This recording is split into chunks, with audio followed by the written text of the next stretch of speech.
오늘 함께 들을 하나님의 말씀은 마태복음 16장 16절의 말씀 한 구절입니다. 우리 같이 한번 읽어보도록 하겠습니다. 16장 16절 우리 다 같이 읽겠습니다. 시작. 시몬 베드로가 대답하여 이르시되 주는 그리스도시요 살아계신 하나님의 아들이시니이다. 아멘. 우리 옆에 분과 인사 나누겠습니다. 잘 오셨습니다. 축복합니다. 잘 오셨습니다. 축복합니다. 환영합니다. 우리는 계속해서 하나님께서 죄인을 구원하시는 방법에 대해서 살펴보고 있습니다. 죄인을 구원하시는 하나님의 방법은 십자가였죠. 그리고 지금은 우리가 그 십자가에 못 박혀 죽으신 예수 그리스도가 도대체 어떠한 분이길래 우리의 구원자가 될 수 있는가를 살펴보고 있습니다. 지난 주일에는 예수님의 본질을 통하여 예수 그리스도가 우리의 영원한 그리고 유일한 구원자가 되신다라는 것을 살펴보았습니다. 오늘은 좀 더 다른 각도에서 예수님의 사역과 예수님의 직분이라는 관점에서 예수님이 우리의 구원자가 되시는 것을 성경에 설명하는데 이것을 잠시 한번 살펴보기를 원합니다. 성경을 보면 하나님께서 계속 죄인들을 구원하기 위해서 구원의 일들을 펼쳐 오셨습니다. 그래서 하나님께서 정하신 구원자들을 이스라엘 백성들에게 계속 보내게 되죠. 때로는 선지자가 구원자의 역할을 감당했고, 때로는 제사장이라는 사람이 구원자의 역할을 감당했고, 때로는 왕이라는 사람이 구원자의 일을 감당했습니다. 그러나 우리가 구약 성경을 읽다 보면 그 모든 사람들이 다 불완전한 자였음을 알게 됩니다. 위대한 제사장이었던 아론도 죄 앞에 넘어졌고요. 위대한 선지자였던 모세도 분노로 자신의 연약함을 드러냈습니다. 그리고 가장 뛰어난 영성가이자 탁월한 이스라엘 왕이었던 다윗도 밧세바의 죄로 무너졌던 것이죠. 근데 그들의 실패가 하나님의 구원의 실패를 말하느냐? 그것은 아니라는 것이죠. 오히려 구약의 수많은 이 구원자들을 보냄을 받은 구원자들의 실패는 오히려 우리에게 중요한 한 가지를 가르쳐 주는데, 그것은 죄가 없고 실패가 없고 끝까지 구원하실 완전한 구원자가 우리에게 필요하다라는 것을 설명하기 위함이라는 것이죠. 그래서 성경은 반복적으로 하나님께서 우리에게 완전한 구원자를 보내주실 테니 너희는 기다리라 라고 하는 것이 구약 성경의 가장 중요한 핵심 포인트가 되겠습니다. 그리고 마침내 때가 되면 하나님은 당신의 아들 예수 그리스도를 우리의 구원자로 보내주시게 됩니다. 그 이 땅에 오신 구원자 예수님을 베드로는 이렇게 고백하죠. 주는 그리스도시요 살아계신 하나님의 아들이시니이다. 이 고백을 예수님께서는 너무 흡족해하셨어요. 왜? 이 고백은 단순히 예수님을 칭찬하는 고백이 아니라 그의 온전한 신앙 고백이고, 무엇보다 하나님께서 보내신 예수님이 누구인지를 정확하게 깨닫고 있었기 때문에 그렇습니다. 근데 이 깨달음도요, 사람이 깨닫는 것이 아니라 성령 하나님께서 알게 하셔야지만 이게 깨닫게 되긴 해요. 그래서 오늘 우리도 이 베드로와 같이 예수 그리스도가 나의 그리스도가 된다라는 사실을 정확히 알 때 우리의 구원이 흔들리지 않을 수 있습니다. 예수님이 나의 그리스도가 되실 때 우리는 구원의 확신을 가지고 살아갈 수 있다라는 사실이죠. 그러면 예수님이 그리스도라는데 이 그리스도라는 뜻이 무엇일까? 그것은 하나님의 구원을 위해 기름 부음을 받은 자다라는 것입니다. 하나님께서는 구약에 보면 특별히 구원의 일을 베풀기 위해서 그를 지명하여 부를 때 그에게 올리브 기름을 부어서 하나님의 권위자로 세웁니다. 그 대표적인 사람이 제사를 집례함으로 죄를 용서해 주는 제사장이었고요. 또 하나님의 말씀을 선포하고 가르쳐 줌으로 이스라엘 백성들이 말씀대로 살게 하게끔 방향을 제시해 주는 선지자였고요. 또 하나님의 통치로서 하나님의 백성을 다스리도록 부름받은 기름 부음은 왕이 그 역할을 하게 됩니다.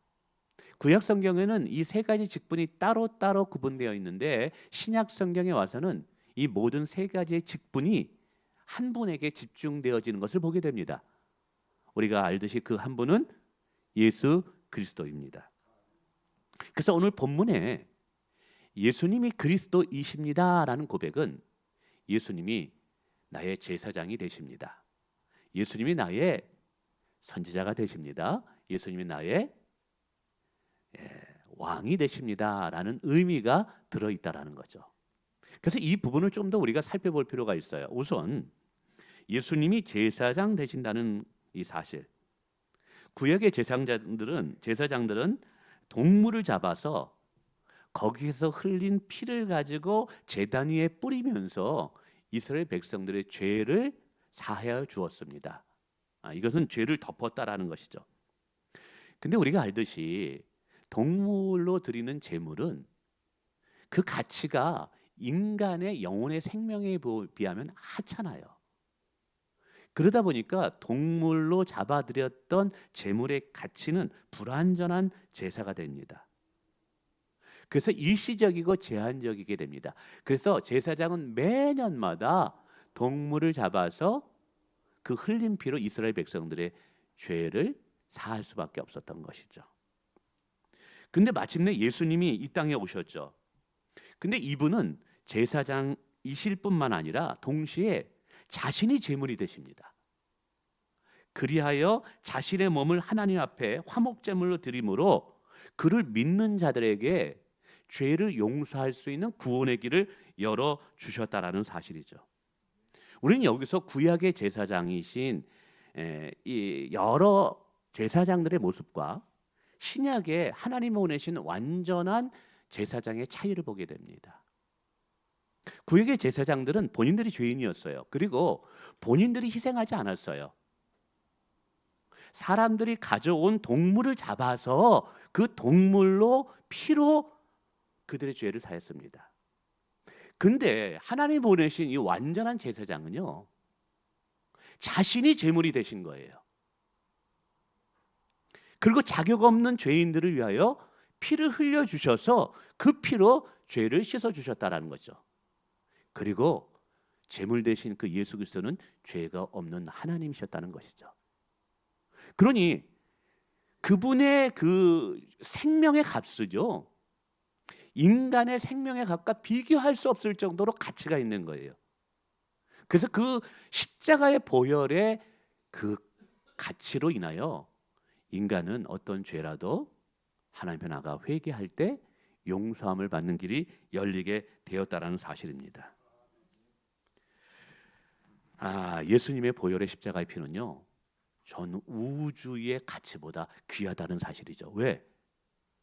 우주를 창조하신 분이 하나님이신 예수님인데 그분이 자신의 피를 흘리셨으니 이 모든 만물의 가치보다 귀한 피라면 그 어떠한 죄악도 십자가 앞에는 용서받을 수 있다는 사실이에요. 종종 새롭게 교회를 오신 분들이 성경 공부하다가 이런 질문을 해요. 목사님, 정말 살인자도 용서받을 수 있을까요?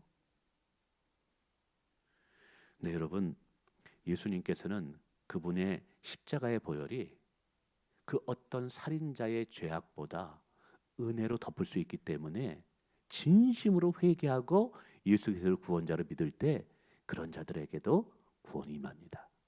그것이 마치 예수님께서 십자가에 못 박혀 죽으실 때 우측에 있는 강도가 그것을 보여준다는 것이죠. 그래서 우리는 여기서 깨닫게 됩니다. 인간이 멸망하는 것은 죄를 지었기 때문이 아니라 가지고 있는 죄를 하나님 앞에 회개하지 않기 때문에 멸망을 당하는 것이다. 사랑하는 성도 여러분, 예수님은 우리의 모든 죄를 자신의 몸으로 희생하여 우리의 죄를 씻으신 우리의 영원한 제사장이 되심을 믿으시기 바랍니다. 두 번째, 예수님은 선지자라는 것이죠. 선지자는 하나님의 말씀을 대언하는 자입니다. 하나님의 뜻을 전달하여 하나님 말씀대로 살게 하는 자입니다. 구약의 성도들은 하나님의 말씀을 받아서 하나님의 말씀을 전했죠. 그러나 이제 새롭게 오신 완전한 구원자 되신 예수님은 말씀 그 자체였다라는 사실입니다. 그분이 진리이고 그분이 길이고 그분이 생명이시다는 것이죠. 구약의 선지자들은 이것이 하나님의 말씀이야 라고 말했지만 예수님 말씀하셔요. 내가 하나님의 말씀이다. 내가 진리라고요. 세상에서도 진리를 주장하는 수많은 스승들이 많습니다. 근데 진리를 이야기하면서 결코 그 진리를 자신의 삶으로 증명해내지 못할 때가 너무나 많습니다. 근데 예수님은 달라요. 예수님은 높은 곳에서만 말씀하시는 분이 아니라 천한 몸으로 이 땅에 오셔서 십자가를 지심으로 진리가 무엇인지 우리에게 직접 몸소 보여주신 분이라는 것이죠. 자격 없는 죄인을 위하여 죽으심으로 사랑이 무엇인지를 말로 이야기한 분이 아니라 삶으로 보여주신 분인 거예요. 십자가에 죽으면서 원수들을 용서하셨습니다. 이 용서를 말로 가르친 것이 아니라 몸으로 행함으로 보여줬다는 것이죠. 그래서 성경은 예수님을 향하여 진리를 가르치는 분이 아니라 진리 자체가 된다고 말씀하시는 것입니다. 그러므로 우리는 깨달아야만 됩니다. 예수님은 우리의 길을 가르쳐 주시는 정도가 아니라 친히 우리의 길이 되시는 것입니다. 할렐루야. 우리가 이것을 분명히 믿고 받아들일 때, 즉 예수님이 나의 그리스도가 된다라는 이 신앙 고백을 우리가 정확하게 한다는 것은 뭐냐면 내 삶의 선택에서, 내 삶의 방향에서, 내가 살아가는 이유와 목적에서 예수 그리스도가 나의 기준이 된다라는 사실이에요. 예수님은 그리스도입니다. 나는 그저 립서비스의 그 말이 그의 진정한 신앙 고백이 아니라 진정한 신앙 고백은 예수님이 나의 삶의 기준이 되는 것. 그것이 진정 예수를 나의 그리스도로 믿고 살아가는 자의 삶의 모습인 줄 믿으시길 바랍니다. 세 번째, 예수님은 왕이라는 것이죠. 예수님께서 공생의 사역 가운데 마귀를 쫓아내신 것은 그분이 영적 세계를 다스리는 왕임을 증명하는 거예요. 파도와 바람을 잠잠케 하는 것은 예수님이 모든 만물의 왕이심을 증명해 보이는 거예요. 죄를 사한다라는 것은 하나님만이 하시는 일인데 예수님이 이 일을 하시는 것을 보여주시는 것은 최종의 심판한 날에 그 심판주가 되신 왕이심을 우리에게 보여주는 거예요. 근데 예수님은요, 세상의 왕과 전혀 다른 모습이 있어요. 세상의 왕은 권력의 중심에 서 있습니다. 백성들이 왕을 위해서 존재합니다. 그리고 백성에게 충성을 강요합니다. 나를 위하여 목숨을 버리는 것이 덕이 있다라고 이야기합니다. 모든 것은 왕을 위해서 존재합니다. 그러나 왕 대신 예수님은 정반대였어요. 우리는 그분께 충성한 적도 없고 우리는 그분의 사랑을 받을 자격도 없는데 오히려 왕이신 그 예수님이 우리를 위하여 생명을 버리셨다는 것이죠. 낮아져서 겸손으로 섬기는 왕, 자기 백성을 위하여 자기 목숨을 버리는 왕, 그분이 예수 그리스도입니다. 근데 가만히 생각해 보세요. 역사 속에서 이런 왕이 존재했는가요? 이보다 더 신뢰하는 만한 왕이 어디 있느냐라는 것이죠. 세상은요, 백성에게 왕은 생명을 요구하고 세금을 요구하고 자신을 위해서 모든 것을 요구합니다. 나의 권력과 기득권을 유지하기 위해서. 그러나 왕 대신 예수님은 우리를 위하여 자신이 누리는 권력과 기득권과 모든 것을 포기하고 내려놨다라는 것이죠. 여러분, 이처럼 선한 왕이 이 세상에 어디 있느냐라는 것이죠. 그래서 그분의 통치는 억압이 아니라 사랑이라는 사실이에요. 그래서 이것을 깨닫는 성도들은요, 내 삶에 내가 주인 되기를 원치 않습니다. 내 삶의 온전한 주인은 예수 그리스도가 되시기를 원한다는 사실이에요. 오늘 우리는 예수님은 그리스도입니다. 그래서 예수 그리스도라는 고백을 합니다. 근데 그 고백 속에 과연 정말 예수님은 나의 왕이시고 내 삶의 통치자이고 내 삶의 주권자임을 내가 고백하며 살고 있느냐를 되돌아볼 필요가 있다는 사실이죠. 입술로만 예수님은 그리스도가 아니라 내 삶을 그렇게 살아내므로 예수님이 나의 진정한 그리스도가 되심을 드러내기를 원합니다. 그러기 위해서는 철저하게 우리의 삶의 주인이 예수님이셔야만 합니다. 저는 목회를 하지만 이 교회 주인은 제가 아닙니다. 예수 그리스도이십니다. 저의 가정의 주인은 예수 그리스도이십니다. 그분은 신뢰할 만한 분입니다. 자신의 생명까지 버리면서 그의 백성들을 지키시는 분이십니다.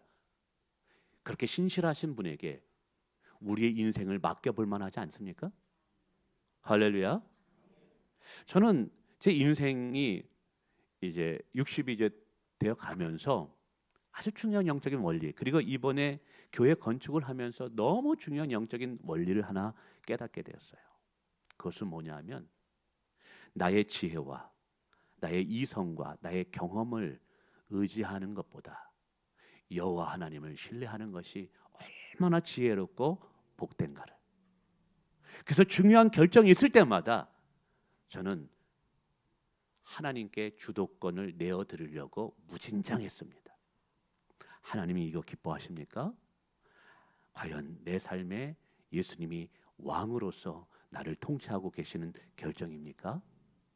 지금은 당장 이해되지 않아도, 때로는 좁은 길을 걸어가는 것 같다 할지라도 예수님이 나의 왕 되신 것을 믿고 그분을 따라갈 때 언제나 옳았습니다. 내가 생각하는 것, 내가 상상하는 것보다 더 놀라운 축복으로 나의 삶을 이끌어 주셨습니다. 목회자로서 저는 아무것도 가진 것이 없지만 노후에 대해 걱정하지 않습니다. 그분이 나의 왕이시라면 나의 모든 노후의 삶도, 내 자녀의 미래도 책임져 주실 거라고 저는 믿습니다.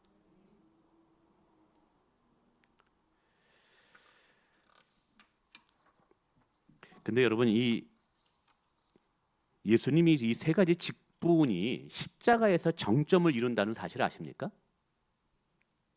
예수님의 제자장 되심과 선지자 되심과 왕 되심이 십자가에서 가장 밝게 드러난다는 것이죠. 십자가는 예수님이 이전의 모든 구원자들과 전혀 다른 완전한 구원자임을 보여주고요. 십자가는 제사장의 자리이지만 남의 피를 드리는 자리가 아니라 자기의 피를 드려 우리의 죄를 구원하는 하나님의 사랑의 모습을 보여주고 있어요. 십자가는 선지자의 자리이지만 말씀만 선포하는 자리가 아니라 진리를 몸으로 증명해내는 자리였음을 보게 됩니다. 십자가는 왕의 자리였지만 자기를 높이는 왕자가 아니라 자기를 내어줌으로 모든 사람을 구원하고 살리는 사랑의 왕자임을 보게 됩니다. 우리는 이것을 보면서 예수님에게 매료될 수밖에 없어요. 사실 예수님을 더 깊이 알면 알수록 예수님께 정말 반할 수밖에 없어요. 할렐루야. 여러분, 우리에게 이런 완전한 구원자 그리스도 예수 그리스도가 계시는데 우리에게 더 뭐가 필요하겠습니까? 이보다 완전한 구원자를 어디에서 찾겠습니까? 그래서요, 정말 예수가 그리스도시다, 이 하나만 제대로 알아도 우리의 삶이 완전히 바뀌어질 수 있다고 저는 믿어요. 그냥 립 서비스로 예수님은 그리스도가 아니라 그 그리스도의 의미가 무엇이고 그것이 내게 어떠한 삶의 결단과 요구를 하나님은 원하시는지 정확하게 알 때 여러분, 우리의 삶은 바뀌어질 수밖에 없다는 것이죠. 여러분에게 묻습니다. 베드로의 고백과 같이 예수님은 여러분의 그리스도가 되십니까? 정말 되십니까?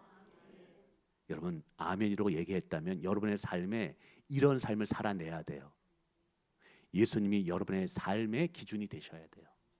여러분의 감정을 따르는 것이 아니라, 시대와 상황을 따르는 것이 아니라 예수님의 말씀이 여러분의 삶의 기준이 되셔야 돼요.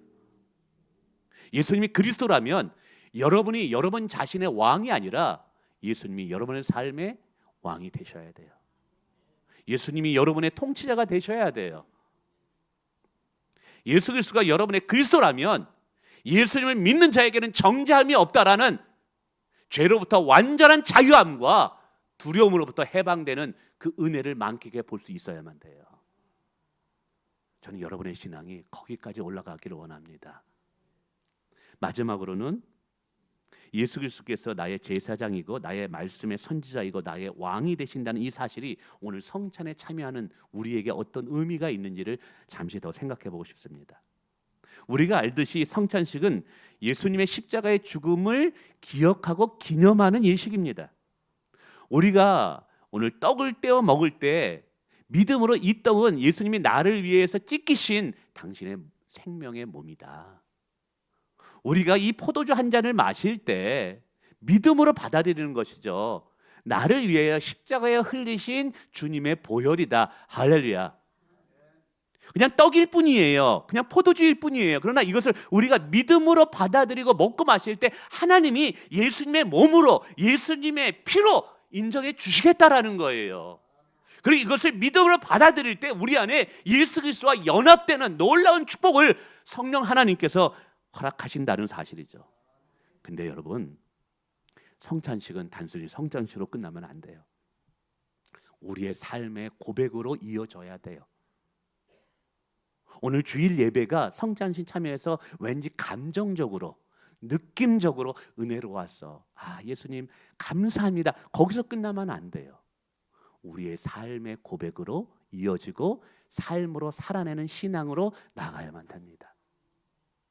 그래서 오늘 저는 여러분들에게 도전을 드리고 싶습니다. 이 성찬식을 받으면서 세 가지를 선포하십시오. 첫 번째는 예수님은 나의 완전한 제사장이 되십니다.